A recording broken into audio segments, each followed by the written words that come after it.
Welcome to Slammers Weekly. I am Beau. Today we welcome a very special guest, winner of 5 Gap Major championships.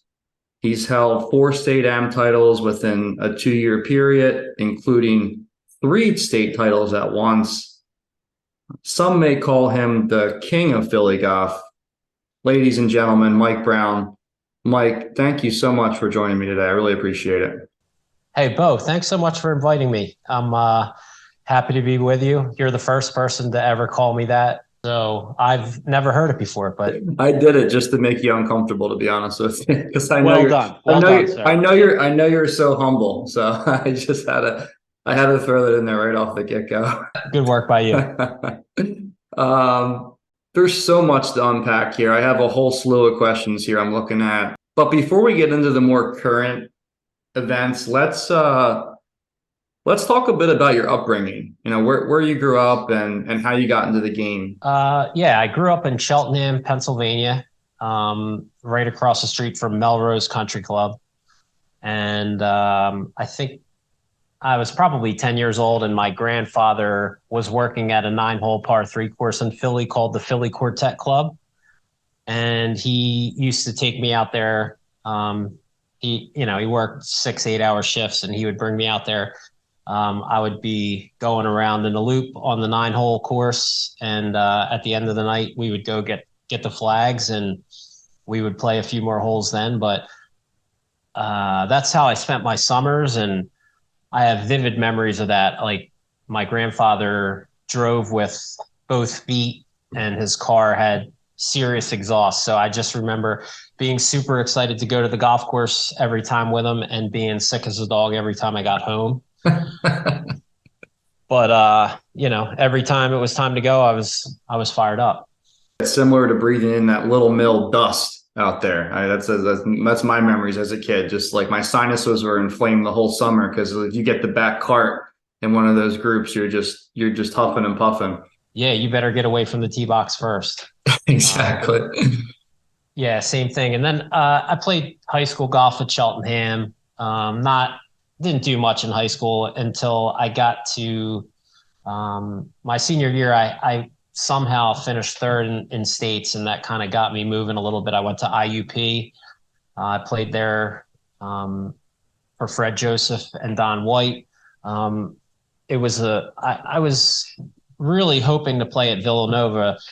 Chet Walsh treated me real well, and I had every intention of going there, and they helped me out financially, but my parents made a decision that it was best for me to go to IUP. It was mostly IUP gave me basically everything, and Villanova I was still going to pay a nice chunk, and my parents just said, "Hey, listen," and it was, in retrospect, one of the best things for me. We were really competitive in D2, and some of the best friends that I still have today, I met there. So I'm grateful that I went in that direction. What's that, the Indiana? What's that stand for again? Indiana University of Pennsylvania. Gotcha. And where was your home course? Indiana Country Club. It's just outside of Pittsburgh by a half hour. Gotcha. So you played college golf. You had some success there. You said the team was good. You had some good individual results too. I won a couple events, but at that time they were 1-day events. There might have been 5 or 6 teams there. You Yeah. shoot a couple over, you win a tournament. So it wasn't that impressionable. Like nowadays, when you hear college players winning events, it means quite a bit. They're 3-4 round events. They're shooting 10, 15 under par. It's a different situation than I was a part of. Yeah, I played county college golf for 2 years, so I know exactly how that goes. It's like, yeah, I won and I shot, 2 over at a 6,400-yard course. It's like it's not really you don't even really want to tell people. Right. They might ask you what you shot. Exactly. So you finish up college golf, and then where do you go from there? Did you ever turn pro at any point, or did you take a break, or what did you do after college golf? I was interviewing for jobs as a salesman for commercial refrigeration company, and I absolutely loved golf. So my dad kind of recommended that I move to Florida with some of my college friends. Just take a little time to decide what I wanted to do because I had no interest in this job I was interviewing for.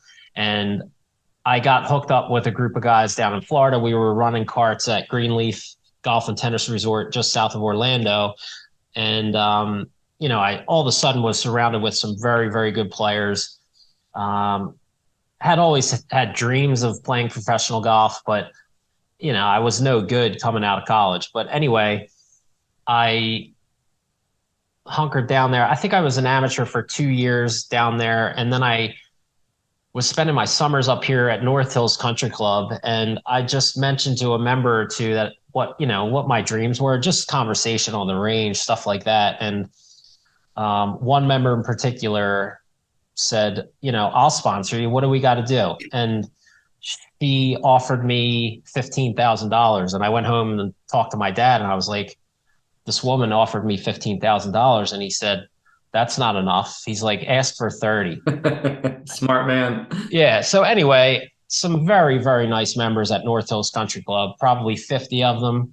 Um, I wrote a contract. I sold shares. They put up some money, and for 7 years I played professionally, and my sponsors kind of moved around. Like some dropped, and I pick up some new sponsors. But in the end, I had a single member at the club who is now my boss for the company I'm working for now, but he took care of me for 3 solid years at the end. I played for 7 years. I probably left a lot earlier than I wanted to. I was probably at my best when um, I decided to leave.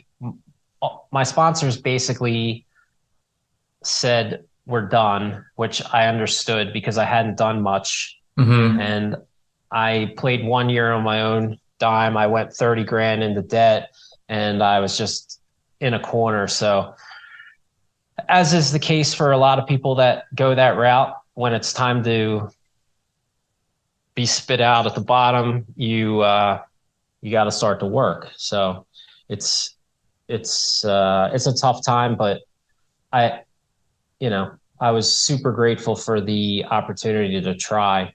And I really genuinely did all that I could. Yeah, that's a tough pill to swallow, but at least at the end of the day, like you're saying, you're at peace with it. You gave it a shot, it didn't work out. I just can't imagine golf is already hard enough, right? Like just showing up by yourself in an amateur event with no pressure, like nobody gives a shit outside of yourself and you're paying for your own events. It's still, you put pressure on yourself. I can't imagine having that many people invest it and then trying to perform and things aren't going well. I'm sure it was a lot of pressure and a lot of stress. It was, some really nice people helping me out, but inevitably they want to know how you're doing. So reporting bad news, which was what I was perpetually doing, was painful for me, was painful for them. So at least that ended. So it was a silver lining in ending that. Do you think if you just had unlimited funding and there was no pressure at all on you, like say your dad was rich or whatever, and just said, "Hey, here's 500 grand, just do whatever you got to do." Do you think things would have been different, or do you think you just weren't really good enough at the time to really do any type of damage on that circuit?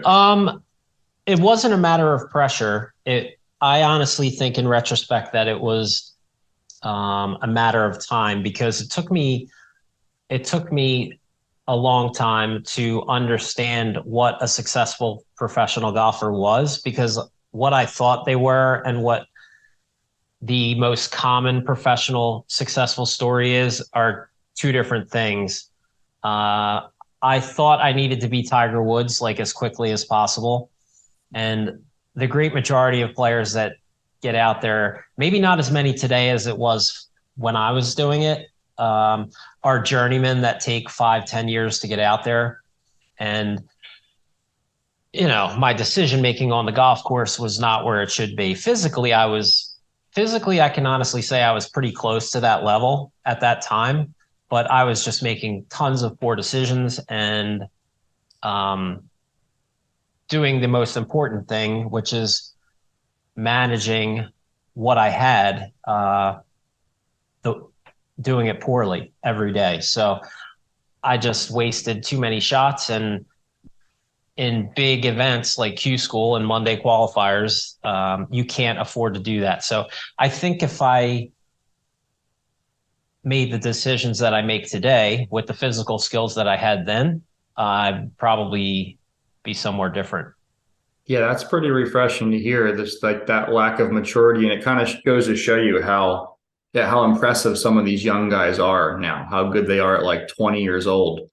Because no matter how much talent you have, like the golf maturity needs to match up to some point. Because like you're saying, you just can't afford to lose shots in these events at all due to decision making. There's no wiggle room. No, and I think, like I said, it's definitely different now than when I was trying. The players that are coming out of school are physically so capable, and they almost hit such high quality shots that the decision making can almost be overcome by how good they Mm-hmm. are. Mm-hmm. And they'll win one week, and then they'll miss three cuts in a row, and then they'll finish second, and then they'll miss two cuts because they just play at such a pedal down high level that I feel like I see that more now than consistent top 20s. There are guys that do that, but there are a lot of young players that win, disappear, win, Mm-hmm. and you see them only when they're winning. Yeah, yeah, their ceiling is so high, and like you said, the pedal down mindset. Once everything clicks that week, they're going to be at the top of leaderboards. So I'm looking at your major championship history from Gap. So you went and played professional golf for some time. I see that you won the Gap Open in 1997 at 24 years old or so. Is that right? No, that's a different Mike Brown. That's why I'm listed as Michael R. Brown Jr. Oh, okay. I'm not that pretentious, but they use it as a differentiating way to separate us. But Mike Brown, the one from '97, absolute gentleman, member of Pine Valley. He's heavily involved in the first tee. Just great guy. So he won, I think, at Look Away in 1997. Got it. Yeah, that's funny. I learned something. I didn't know that because that was a weird gap. I was looking at that. I'm like, I was really looking forward to you explaining that, but that makes total sense.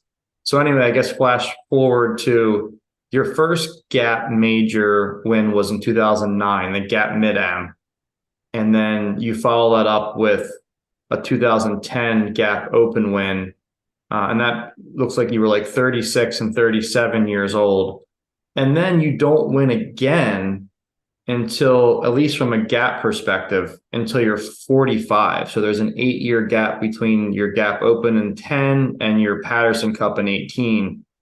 And then, just moving forward a little bit, and then your recent success winning, like I can't even, I'm by myself on this thing. So I couldn't even, I don't have enough time to research all your wins. Like that's what it comes down to. I know you've won, a couple Jersey mid-ams. You won the Philly Am, the Jersey Am, the PA Am, the Dell Am, whatever, right? You got probably 7, 8, 9 majors in the last few years. In between that gap, like what I guess explain that gap a bit. Were you still playing golf a ton at the time, and if so, I guess what changed between in that period? Probably like 2009, 2010, when I won the Mid-Am and the Open, the Gap Open. I was probably like living off of residual, I guess, the game that I had from when I was playing pro. And at the same time, I was maybe losing interest, only because, and I was still young enough to have a bad attitude, and I'm certain I had a bad attitude when I was awaiting reinstatement, and then the years after that, because I wasn't where I wanted to be. So, um, anyway, shortly after that, I know I didn't work hard for 5 years. I went to the golf course, played with my buddies, hit some balls, but as I got to be like 45 years old, I was thinking, maybe if you can get sharp again, you can consider senior golf at a high level. So that kind of got me practicing hard again, and probably is why I started to play better. But it seems like you just didn't enjoy the practicing element, but you played in a lot of tournaments. Like I even see that you used to play in like the Philly Pub Link stuff. Like you dabbled around and stuff. It's not like you just came out like you made your lone appearance at like if the Open was at Pine Valley or Marion or something, and you came out of the woodworks like some of these guys do. Like you were still competing, you just weren't putting the work in. Probably. I, you do something for a long time and it's pretty much all that you do. So I didn't know what else to do. And I still don't know what else to do. Like I don't have many other sincere interests. And at the same, I don't want to lose value for the work that I've done. So you just keep going. And I just kept entering tournaments because that's just what I was used to doing. Right. Probably wasn't working hard at the same time. Yeah, that's interesting. I can definitely resonate with that a bit. It's almost like this is your comfort zone. This is what you know how to do. This is how you occupy your time, and it's something that you're good at. I can totally get behind that. I guess if we flash forward to this year, the Gap Mid-Am, I know you struggled a bit out there at Old York. I heard you came straight from the US 4 ball down in Kiowa. I did. You sign up for everything. You don't know where you're going to be, right? So if we miss the cut, I don't want to miss one of the Gap majors. And we just so happen to have an afternoon tee time on the second day of stroke play, which is not ideal. But I and my partner, Pete Barron, we just hopped right in the car and started driving. He was a trooper. And he's like, yeah, just do what we got to do. So he luckily fell asleep. So I just kept driving straight through. Because I had promised we would stop at a hotel. But anyway, he's the best. And we went the distance, and I wasn't as clear as I would like to have been, but that was no reason. I just did a really poor job of things out there for 2 days, and did all the wrong things. Maybe some flashbacks to your early days back when you were leaking shots out there in your 20s, right? That's exactly what it was. I felt young that day. The shots they really add up quickly out there, man. Yes, did a lot of chipping out, a lot of putting, did everything. I saw you made a 9 out there. That's got to be your first 9 in quite some time. Yeah, it's been a while. That pesky fence on the left of the par 5 there crept up on me, and there was a beautiful mare walking through that meadow as I was looking for my ball, which was, it was nice to see some nature while I was making a 9. Yeah, while you're rooting around on the fence line, right? It's better than some of these fence lines in Philly. You could see a lot worse things. Yes, I can't wait to see what they do with the fence line at Cobb's Creek. Oh man, which hole? What hole are you talking about? Anything in particular? Well, the perimeter, the whole thing you're talking about. Yeah, like that whole like 7, 8, 9, 10 stretch is always ratty, right? The rusty fences. And I absolutely love Cobb's Creek. It's one of my favorite courses in Philly.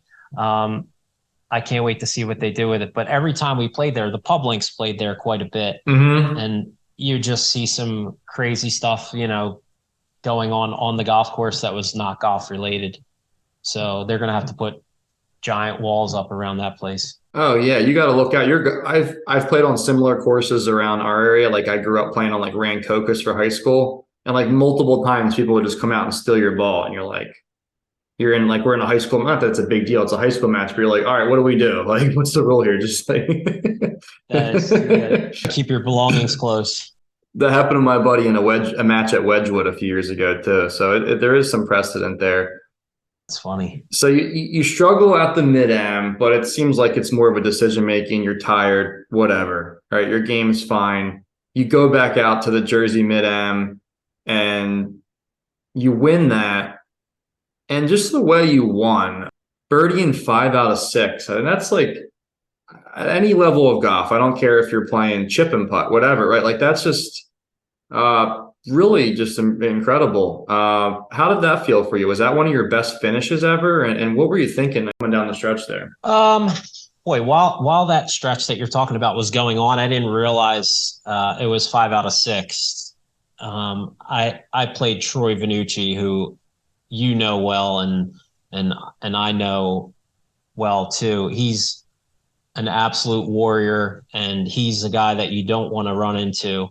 Um, and he was like I expected him to be. I think he was probably 3 under for the holes that we played, and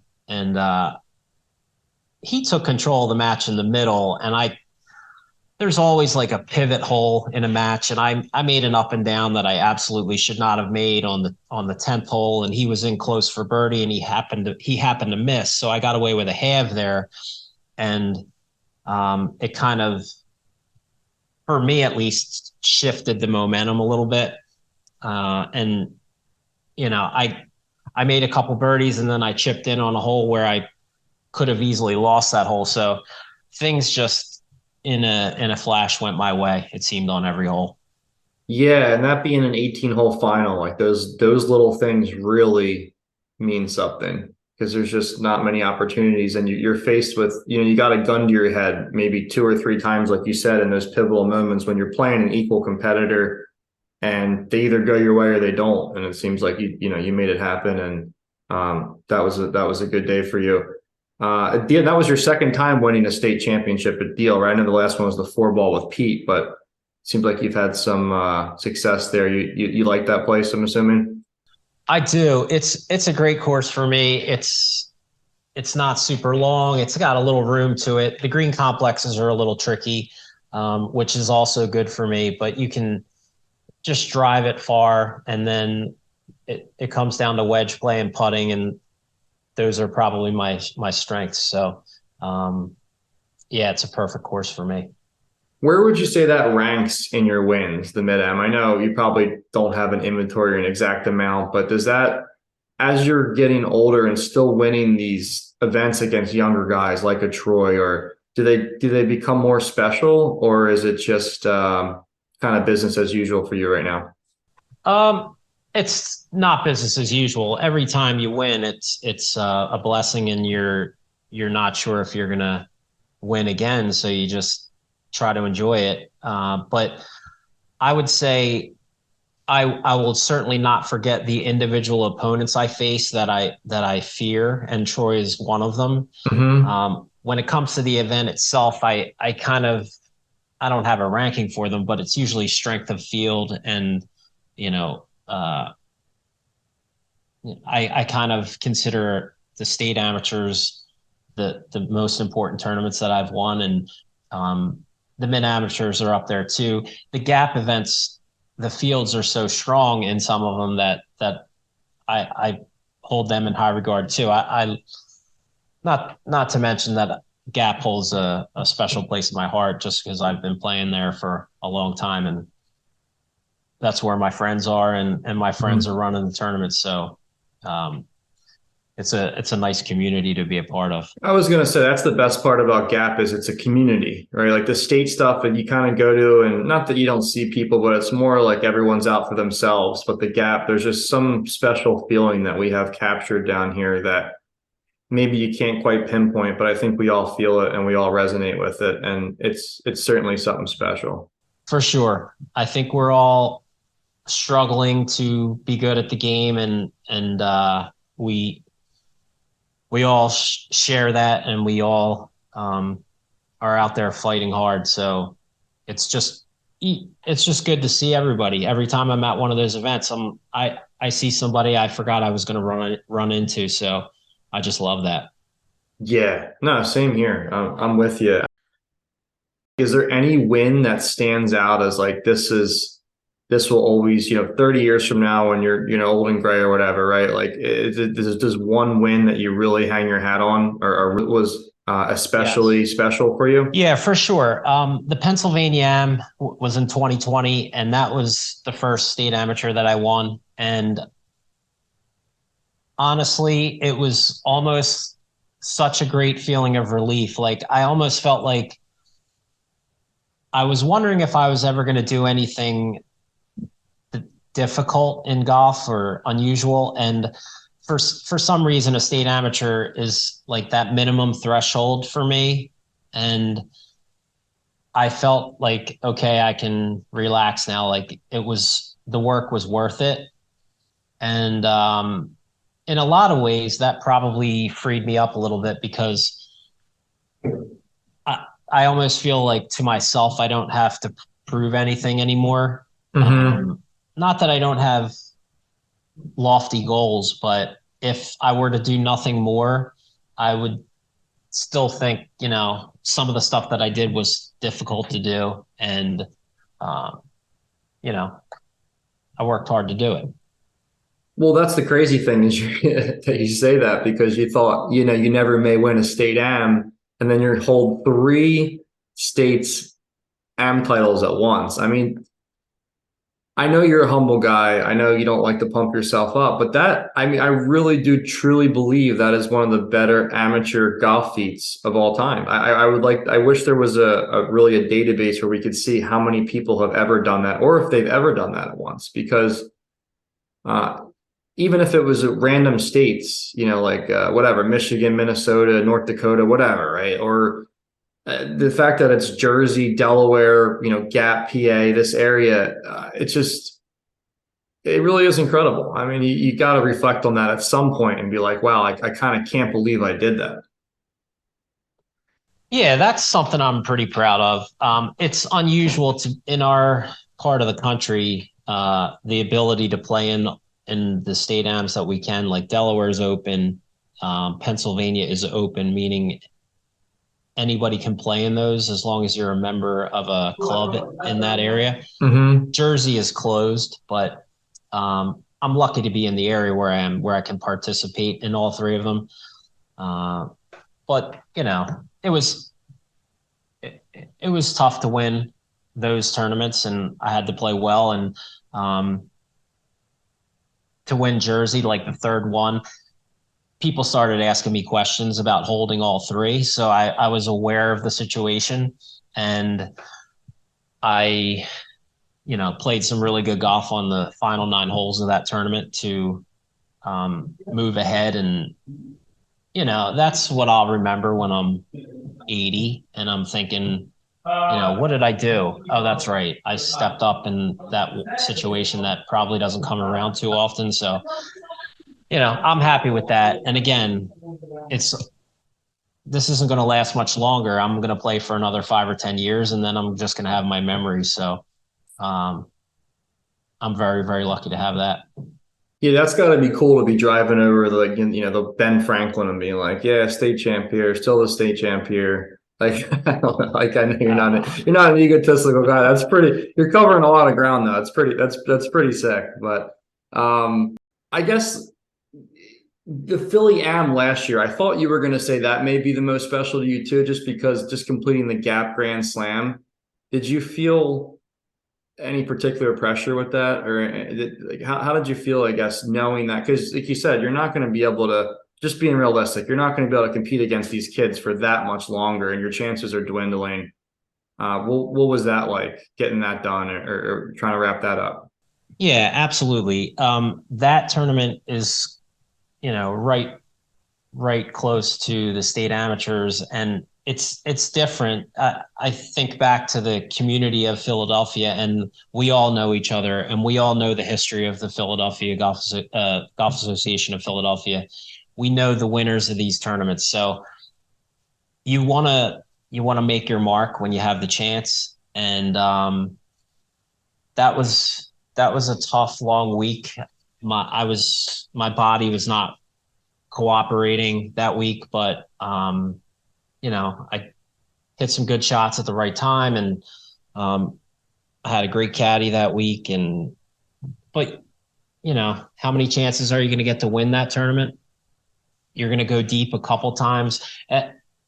Jeff Osberg and Mike McDermott are exceptions to that rule.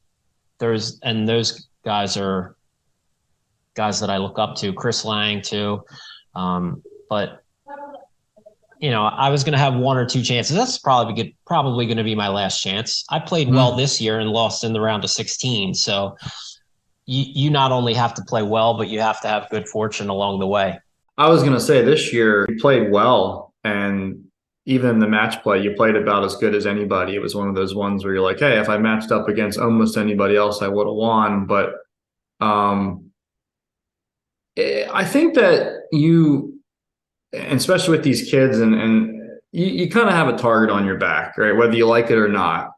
And I guess my question for that is, do you see that helping you more or hurting you more? Like, do you see guys kind of, I'm sure you've seen situations where you see guys choke a little bit because it's like, oh my God, I have a chance to beat Mike Brown, or vice versa, where you see guys like, yo, this guy has an edge to him, this guy's a dog, and he's coming to get me, right? Like, do you see both ends of it, and what do you see more? That's an interesting question. You know, my perception is that a good player is not paying too much attention to the guys he's playing with. Mm-hmm. But of course, it's hard to avoid. Um, I've learned from some of my mentors that if give away as little as possible. They don't need to know at all how you're feeling, because it's funny in golf how the people around you can affect the way you feel. So if a guy is struggling or if he's playing well, it can affect the way you're playing. So I don't want to give them any help in that Mm-hmm. regard. But um, as far as having a target on my back, I've not once thought of that. Um, when I see the young players at these tournaments, I'm thinking that these guys are definitely a threat, but at the same time, I wanna meet these guys, and these are guys that are going to be winning these tournaments today or in the future. So I like hanging out with them too. So I'm not, Beau, the communities are tight in the tournaments Mm-hmm. we play, even in the state stuff. A great majority of the guys. So um, it's I never feel threatened or vindictive on the golf course. Like I'm doing anything but trying to stay out of my own way out there. Yeah. Really. Yeah, that's what I was going to ask you too. It's just speaking, I've never played with you, but your reputation as a guy, not only are you a great guy off the course, but just a gentleman on the course. And it seems like you're able to maintain that edge on the course while just being yourself. And I think just if you look at athletics in general, you think of the Tiger Woods and the Jordans and the Kobe's and the guys like when they get in the arena, they're totally different than the guy they are off the course or outside of the arena. And even myself, I'm not a great player, but for me, I feel like to get a competitive edge, I'm certainly not as nice or as friendly. Sometimes when I get in that mindset where I just like want to focus and play, I guess how do you is that something that was a learned trait, or is that something that's just who you are? Like was that how you always have been? Boy, another great question, Beau. I have wonderful parents that tried to teach me the right way to act. So is it natural? I don't know. I don't have a reference point. I try to act well. And is it sincere? Sometimes, and sometimes it's not. But um, it's respectful to treat others well and make them feel um, like they want to be there. But I'll tell you, something is memorable to me. And I was playing with Chip Lutz, and it was the first time I had played with him, and his game was unbelievable. And he was so kind to me, and he was so kind to everyone around him. And I could not believe that he could combine all that, because it takes a lot of focus and a lot of you got to be quite selfish to succeed at golf in a lot of ways. But he was sincerely kind to everyone that he crossed paths with. And I'm sure he had to make a conscious decision, probably, to at some point in his life to do that. And I think it was right around that time that again, I'm trying, I don't want to say that it's manufactured, but I made a conscious decision that I can't act like an idiot like I did when I was in my 20s and 30s, Hmm. um, because not only do I look foolish, but it's making the people around me unhappy, in small ways and big ways. So, and I think it helped my golf in the end too, because, when you act like an idiot, you put more pressure on yourself. Moving forward or moving on to the national scene, what is your best USGA finish or national finish? Is there anything out there that you're really proud of? I haven't done the research enough to know, but is there anything out there that you're really proud of? I've had a poor record nationally. I've lost in the round of 64 5 times. So I've gotten a match play 5 times and lost the first match all 5 times. Was that just the performance thing, or just running into a really good player, or a combination, or? I would say I played poorly all 5 times. I think I've played 10 individual USGA events and yeah, 5 times to match play. And I probably played poorly in all 5 of them in the first round. Why do you think that is? Is there any, do you think it's just a by chance type of thing? It's a small sample size. It's five events, or do you think there's some type of mental block, or you just get out of your element or comfort zone, or? It's probably a mental block. I think the last time I got to match play was probably 5 years ago, maybe 4 years ago in Colorado Country Club. What And a, I mean, not to interrupt you, but what a great golf course that is. I played there last oh my year. gosh, That's maybe my favorite new style golf course. I think that is just a fantastic golf course. it really was. It was, I mean, I wanted to move to Denver after being out there. The course was amazing. But that was before I hadn't won any state amateurs. I'd won a few of the gap majors, but I went up against um, a kid from Argentina or Guatemala. He was ranked like 125th in the world, and this was just indicative of all 5 times. Like I assumed that the guy I was playing was better than I was, and kind of offered no resistance. Probably, I just was Hmm. waiting. Sometimes you're just waiting to get it over with. You're like, I'm going to lose this match. Let's just get this over with. And that's horrible to say, but that's probably, if I had to boil it down, what my state of mind was subconsciously. Or just like you kind of come out and you feel like you have to be somebody you're not, and it just gets you out of your element, and then things just kind of fall apart. I Yeah, mean, there's that too.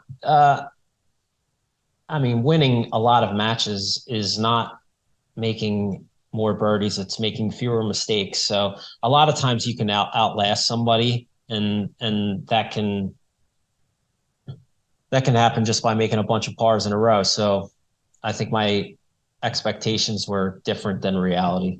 hmm. And then senior Q school last year, I know you medaled in the pre-qualifier and then didn't do too well at the next stage. I guess talk me through that a little bit, and what, I guess, one, what your goals are, and two, are you going to continue to try for that? And if so, like, how do you think you'll change your approach going forward? Um, yeah, I will definitely try again. Um, I played first stage in Mississippi and finals in Scottsdale. Um, I played fairly solid at first stage, and I played a really good final round when I needed to have it. So I feel really good about that. I went to finals and I got through the nervous portion of the 4 rounds. I was like even through 27, and then I went mental for about an hour, which was enough damage to take me out of it. But um, I was comfortable. And I think if I play, reasonably well, I can get through. Um, they only take 5 guys at the end. So I think 13 under was the number for 4 rounds. So I would have to play quite well to do that. But the next 25 guys can go directly into Mondays.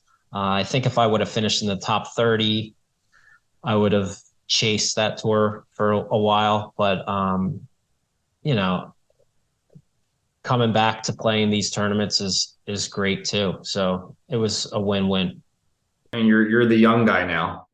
Yeah, I did feel that way. The problem is I'm playing against guys that I've seen play for a long time. Even, there's that tour is a showcase of guys. So there are some PGA Tour winners that still have to go through qualifying. So although I was the young guy, that's not as big of an asset as you might think it is when you got tour winners out there because they don't give a crap who I am.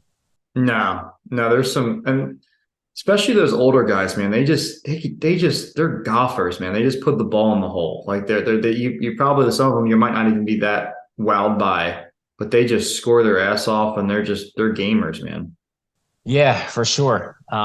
It's obvious that they've hit a lot of golf balls. I played with some guys that were grizzled, and they just get the club on the ball every time. Anybody in that was really impressed? Did you play with any big names? I played with Arjun Atwal, Mario Tiziani. Arjun's over 50 now? Yeah, I think I you know can that. go at 49. I thought he was younger than that. That's crazy. We're getting old, man. Jeez. Yes, sir. That's why we're playing in these tournaments. Well, not you. Yeah, right. Practice routine. You're getting to the age of, you're 50 years old now. You play a ton of competitive golf. And you said even in that Philly Am, your body was breaking down a bit, which is natural for anybody, especially someone of your age. Where does practice fit into your schedule? I try to do something every day. I might take a full day off. Maybe every 3 weeks, I'll take a full day off, but I try to get at least 2 hours, 3 hours a day in. Yeah. So, and I started with a trainer over at the cricket club, Mark Miller, who's a member at my club, Lulu, but he got me set up on Titleist Performance Institute and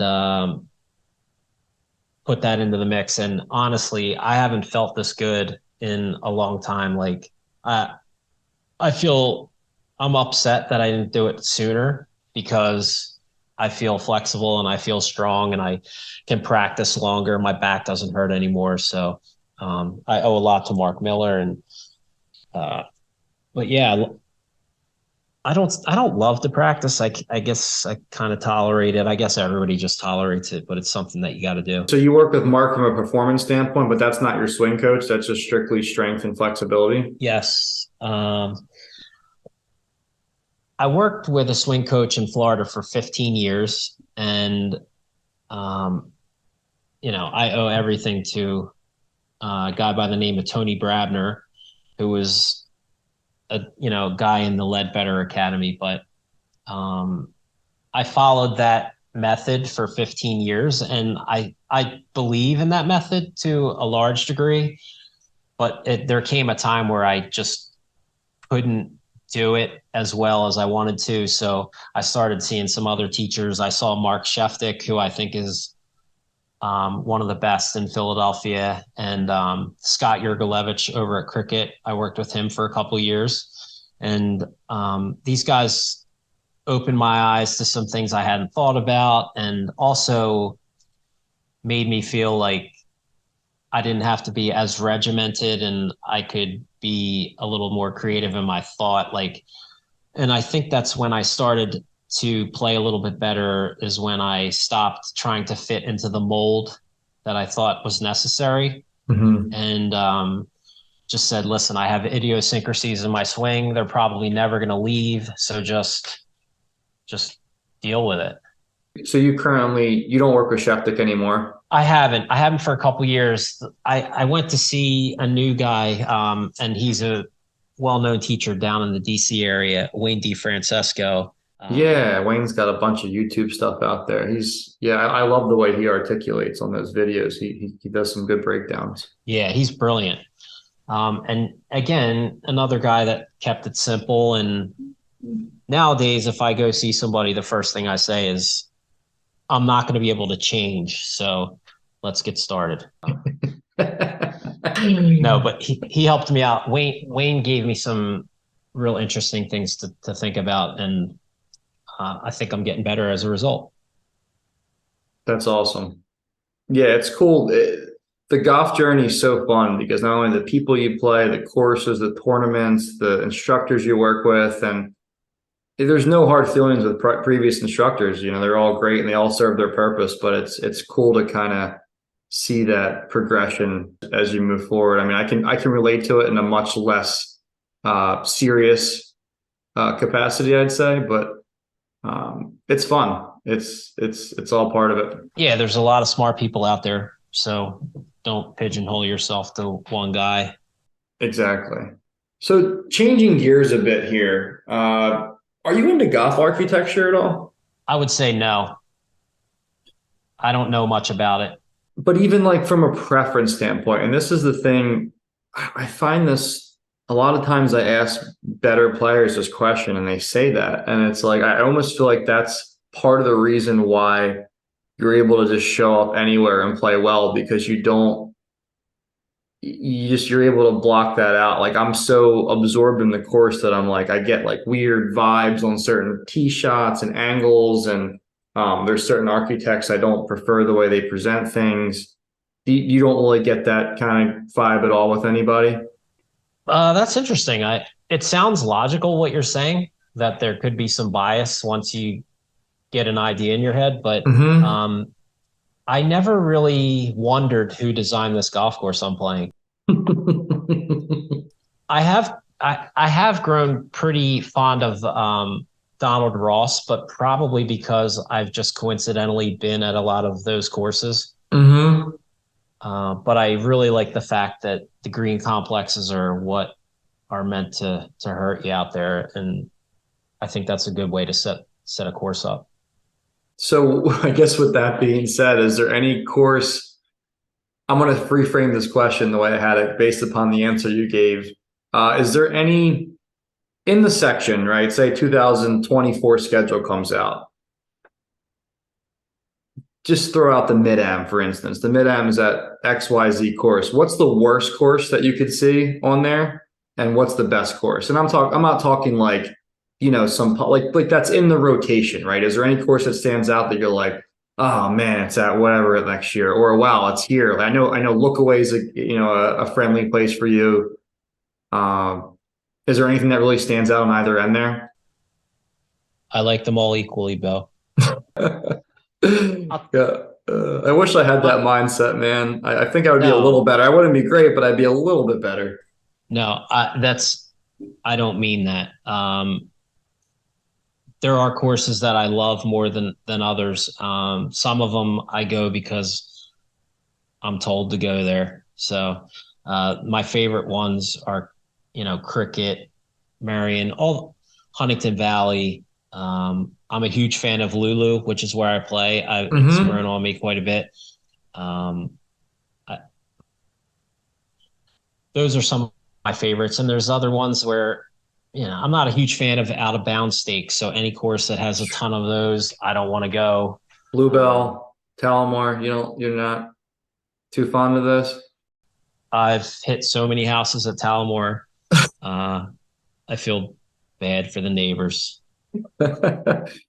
My swing speed goes down about 15 miles an hour out there. I'm just like I just bunt the ball around and try to take some spin off of it. Yeah, and then you got to get in your car and avoid traffic. You're shaking when you get in your car.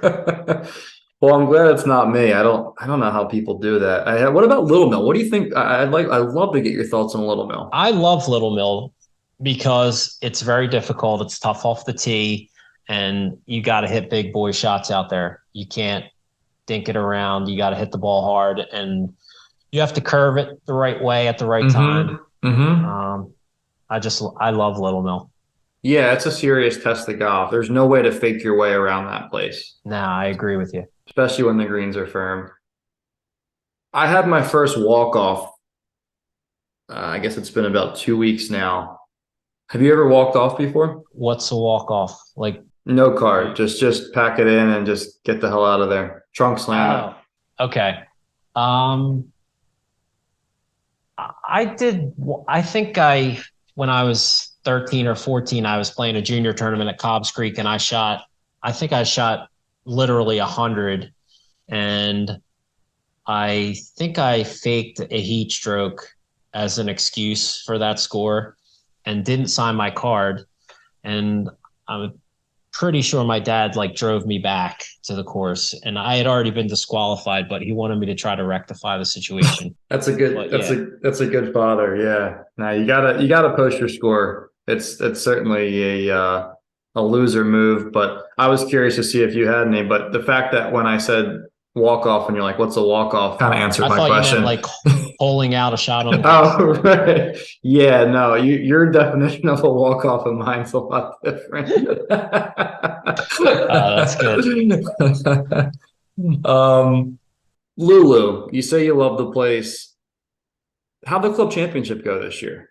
It went well. It was nip and tuck at the end, and there were a lot of members out there watching. It was a party, and Did you it was win? probably yes. What's the format? We play 54 hole stroke play. Okay.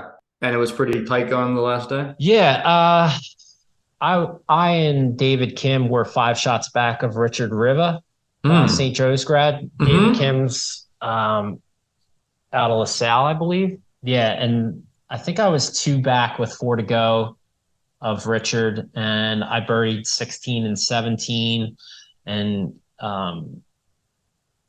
made a up and down on the last to win. And it was probably the most people I've ever played in front of, ironically, and it was a day I'll That's never forget. Really gaudy trophy. It's like a necklace. I don't know if you happen to hmm. see it on social media, but I have a it picture of says, myself with it. I think the "You Lulu do?" one, the Lulu chain, or Yeah, I yeah, love it. yeah. It's heavy as hell. It kind of I'm a small guy and my neck kind of bent over when I put it on. I don't. Yeah, you gotta really support that thing. I suspect it's painted pewter, if I had to guess. That's where the weight's coming from. That's cool though. I It was a mean, blast.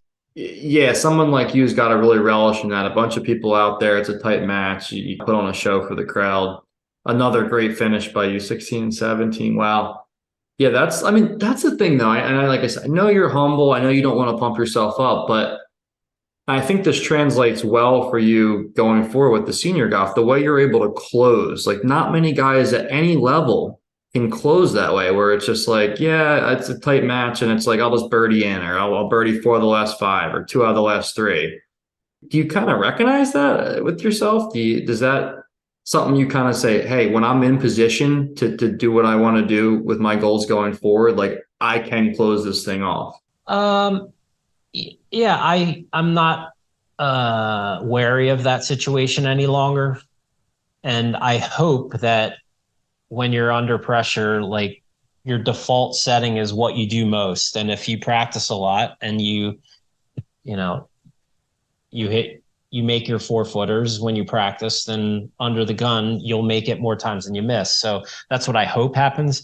And truthfully, there's plenty of times that I don't succeed coming down the stretch. So you try to pick off 1 or 2 when you can, and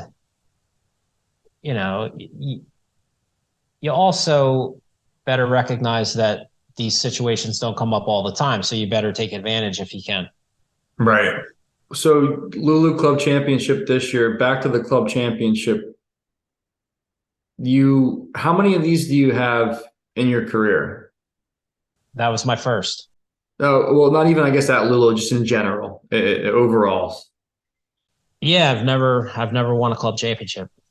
How many did you play in before that one? I probably played in 5 or 6. Okay. Yeah, but I was happy to get one because I was mocked relentlessly over at the club for many years. So now I won't be anymore. I mean, you're probably the only guy. You almost should have just kept it that way because you're probably the only guy to have all of these major titles and state am titles and never win a club championship. So that could have been your story. That's pretty cool. But the day I won at Lulu was one of the most important days because do you know John Rusk? I do. I actually interviewed him maybe 5 weeks ago, 6 weeks ago. That was my first time meeting him, but I got a good dose of him that day. So yeah, I could definitely see him busting your balls for a while on that. He's one of my favorite guys. He's been super generous to me and at the same time keeps me motivated through the things he says. You just need him to keep needling your way up to the senior tour, right? That's all. Stay next to me, John. No, but he's helped me out so much in so many ways, as have the members over at Lulu. So I love being there.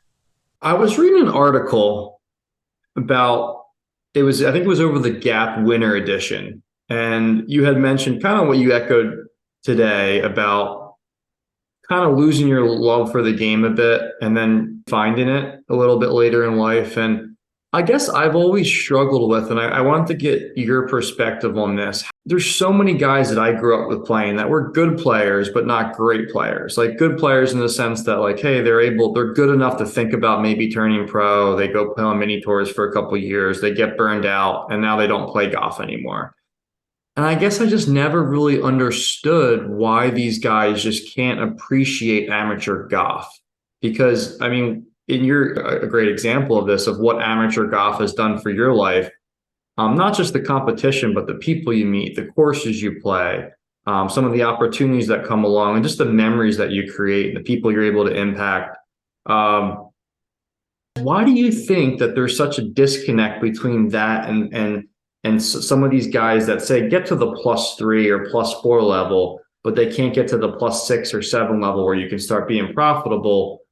Is it like, I'm going to say my thought real quick. Is it just, do you think it's as simple as like they just view golf as a failure and that's just like what they attach to golf? And that's why they just kind of say, hey, I didn't make it. Golf sucks and I'm done with it. Or do you have a different perspective? I would say there's definitely some of that.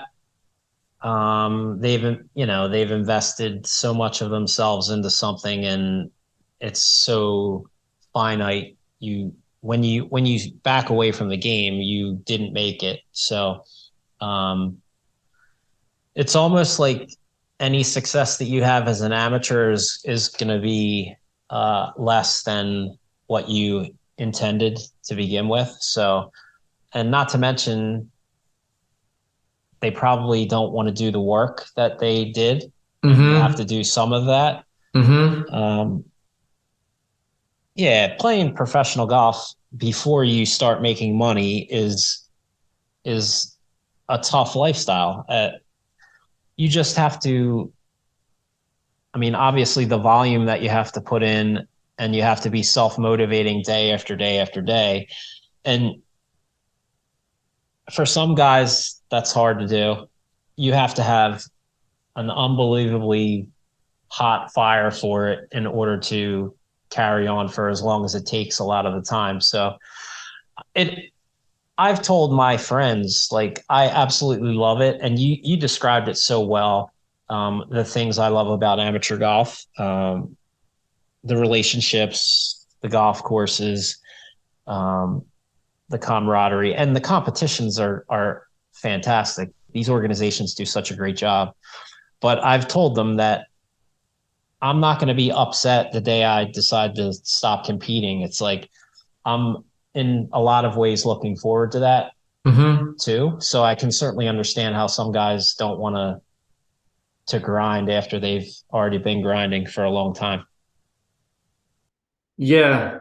Yeah, that makes sense. I just feel like I get it with your side of things. You've checked all the boxes. You've tried professionally. You've had success in the amateur circuit. Now you're given a senior tour run, and it's like, hey, it is what it is. I left it all on the table. I guess I just struggle with the guys that are just like, hey, I get pretty good. I have a couple good, because it all happens so fast. You hit puberty, you're 16, 17, you start getting long, you have a couple years where maybe you have some success, you get good, you play college golf, you try professionally for a year or two, and next thing you know, you're 25 and you're like, I quit golf. And it just seems so irrational to me, these guys. And it's almost like, I wish I was better and had could give these guys some perspective, because I just feel like they're missing out on so much. And I don't know, but yeah, I totally get what from your side of things as well. I have some friends that tried to play pro, and one of the reasons they don't play amateur is because it's a lose-lose. Like, they're expected to do well because of how good they were before. Hmm. So it's, they're under a lot of pressure to do well, because if they do poorly, there's such a bright light on that because of who they were. So I can totally understand it. The Going from the grinding lifestyle of chasing the mini tours and all that goes with that, to being reconnected with your friends and your family and living a normal life, that's appealing to some guys after they stop playing pro golf. Yeah, no, it makes sense. Some quick questions for you. And we don't have a good name for this segment yet. I know a lot of podcasts name this type of thing. I gotta talk to my buddy Ben, see if he can come up with something good. I haven't thought of anything yet. But what ball are you currently playing? I play the Pro V1X. X. Okay. Not many. I feel like not many players of your caliber are probably playing that. The X. With Uh, a lot of spin. Yeah. I heard that the balls switched, like the X and the X1 switched 5 years ago, but I never got to the bottom of that, and I never changed balls, and I never noticed any difference anyway. Yeah. It's marginal at best. What's the most nervous you have ever been over a golf shot? Um, Probably the most nervous I've been. I went to Canadian Tour School several times. I think it was my seventh try that I got my card, and probably the first six times I wasn't even in the mix. Um, Actually, no, the first five times I wasn't even in the mix. The sixth time I missed by a shot, and then the seventh time I was inside of the number going into the final round, and that was a real hard round to play. Um, but I hit a lot of good shots, being extremely nervous, and so I learned a little bit that time. I heard Betsy King once say that even shaky hands can make a putt, and I hadn't really thought of that. I thought anytime I was nervous, I was going to fail. So um, as soon as I experienced the fact that I could play well, being extremely nervous, I got a little less nervous. Do you still get really nervous in any of this stuff now, or? I Yeah, for sure, I get nervous. I wouldn't say I get extremely nervous, because if I fail, it's not going to crush me like it used to. Hmm.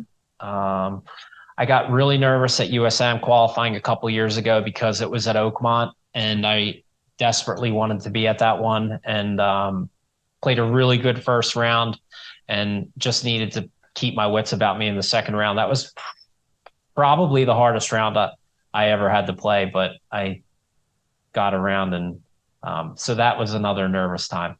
You know all the guys in the section. I don't, and I'm really curious with these questions if you could shed some light. And obviously, you haven't played with every single player or everybody, a ton of times. But in your experience, who's the best driver of the golf ball in the section? Um, Jeff Osberg and Mike McDermott, probably. They both hit it very hard, and uh, I mean, Osberg hits it really hard, and McDermott hits it really straight, as well as long. So those two guys come to mind.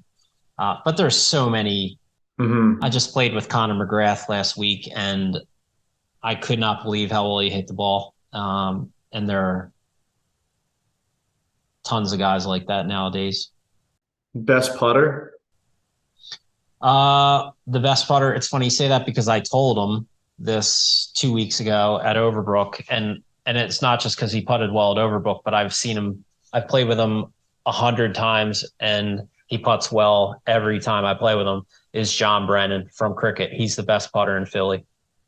I've heard other people say that as well. Good friend of mine, Jack Wallace, he's a great putter. I've asked him in the past too, is there anybody that's clearly better than you as a putter? And he says John Brennan.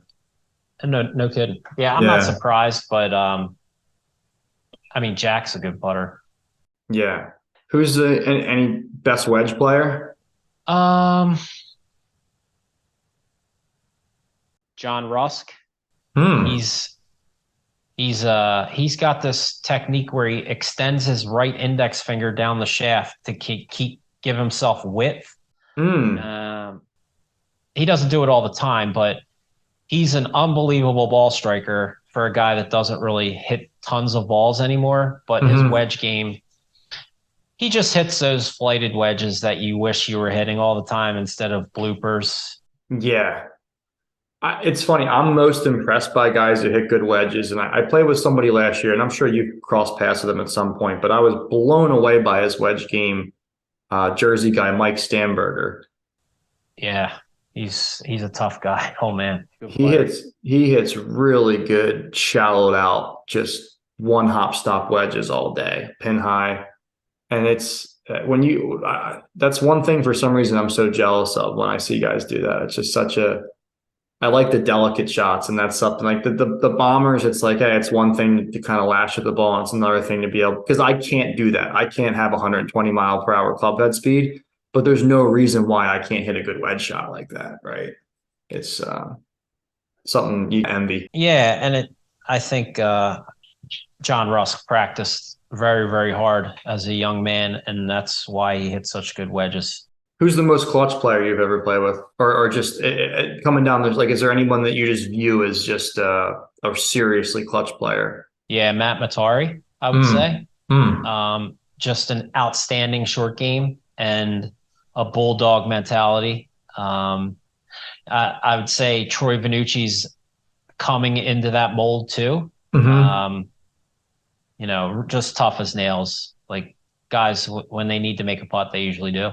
Well, Matt's kind of that example of like the tour guy, but on an amateur level, where he doesn't when he doesn't play well, he's top 20, whatever. But when he plays well, he wins, or he's right there. Like he competes. Yeah, he won the Met-Am maybe 5 years ago, which is maybe one of the hardest tournaments to Hmm. win. Hmm. Um, and as soon as he won that tournament, I started paying much closer attention to him. I should have been before, but now I know what he's capable of. What tournaments do you value more, the the jersey and the state stuff, or the gap stuff? I would say they're really close, and for different reasons. Like the state stuff covers a wider area, and it probably carries a little more weight.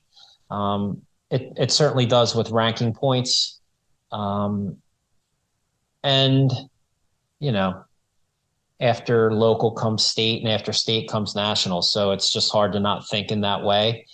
However, as far as local golf associations go, Gap there aren't any better that I know of, and the level of play is high. So um, it's really hard to win there. And uh, I would say if they're below state tournament, and only because you asked me, it's by a microbe.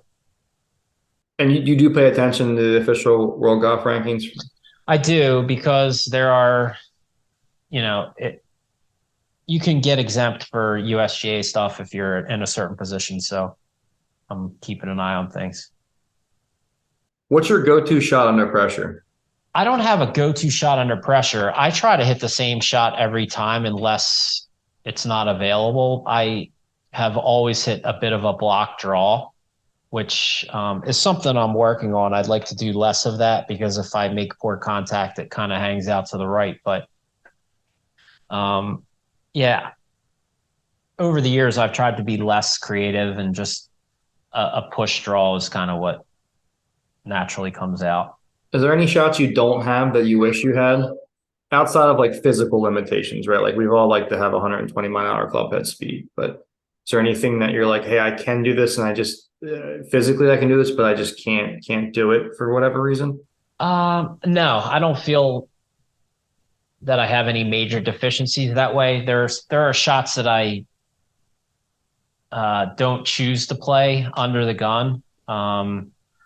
Again, it's probably a product of age and just um, failure enough times, but there are two or three shots you can play. Nowadays, I play the most probable or most common shot that I could pull off. If it's putting from 5 yards off the green, or um, I just try to keep everything basic. Don't try to be too creative because it's not necessary more times than not, and I don't pull it off half the time. What's your biggest choke ever? And I Huh. don't say you have to label it a choke, but I guess, hey, if you want to say I didn't perform well under pressure. Well, yeah, Q school never went too well for me for a number of years. I went to PGA Tour Q school 3 times. Never got to finals. So I just, if you don't produce at the biggest moments, that's choking probably. Was there ever like one glaring where you're like, hey, I'm down the stretch. I have 3 holes to go. I'm ready. Whatever, like something that was like really just like I hit this one shot that was just, it was a choke shot. No, honestly, I can't remember anything like that. Like, Hmm. I guess fortunately, if I was failing, I was failing early enough to where I didn't have to go through that. That's the toughest thing about golf is the guys you almost label the biggest chokers are the guys that play well for 71 holes, like the Greg Normans. And it's funny. The guys that choke early, no one talks about. Yeah, right. Yeah, I feel bad for Norman in some ways. Cruel. Absolutely cruel. Uh, Make field putters. Let's talk about that a bit. I don't at this point, I think most people in the area have heard of them. I know you're affiliated with them to some degree. What to what degree are you associated with them at this point? And I guess if you could just elaborate a little bit on the technology. I don't know much about them. Yeah, I started with them about a year ago, and I would say I'm a sales guy. And my friend was one of my sponsors when I was playing, and he owns this company. And I was transitioning out of my old job, and he's saying, "Why don't you come work with us?" So um, I can't speak intelligently about many things. Golf is one of them. So I felt like it was a good move. And then once I got involved and saw what was being done, I started to really get excited about the product itself. Uh, we've got some pretty interesting technology. I guess I would describe it as a driver weighting system in a putter. Hmm. Um, the putter head is made of aluminum, which is very light, but the putter itself is not light because we fill 3 chambers with like bullet shaped weights. We use 3 materials: tungsten, steel, and aluminum. So by differentiating the weights, we can kind of uh, offset asymmetries in your putting stroke, or Hmm. we can make biases to the head to work with what you have. Um, and we couple that with some other features that tend to produce great launch angles and good spin numbers. And uh, I didn't do a lot of studying about putting when I was playing professionally. And I think eventually you just instinctively learn how to put a decent roll on the ball. But now I understand that there's a fine line between backspin and overspin. Like, it doesn't take much to have backspin, and that really can wreak havoc in putting. So uh, we do a really good job of propelling that ball forward with the requisite spin.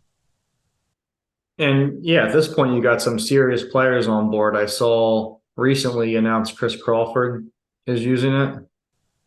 Yeah, we had been working with Chris for 6 months trying to get him something that he was comfortable with, and he was a Scotty guy for a long time, or maybe Odyssey, but he was using a blade, a traditional looking answer style blade with a plumber's neck. And he putts so well, it's hard to say, hey, you need to change something. Hmm. But and his input kind of helped us make some uh, technical changes in the putter, and we built him something that he really likes. And uh, he's one of a few guys that I would consider key players with us now. And Hmm. with his record, and he's an absolute gentleman. So he's a great representative of Makefield for sure.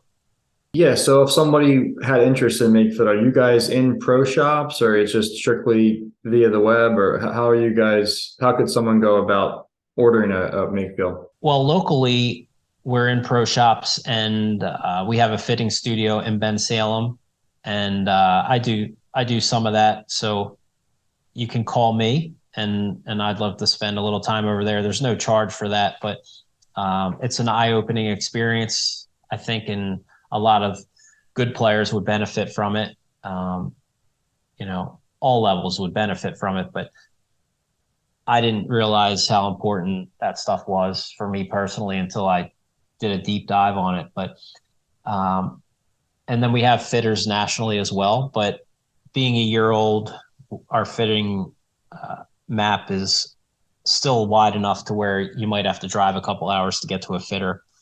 But in this area in Philadelphia, you can come over to Ben Salem and check us out.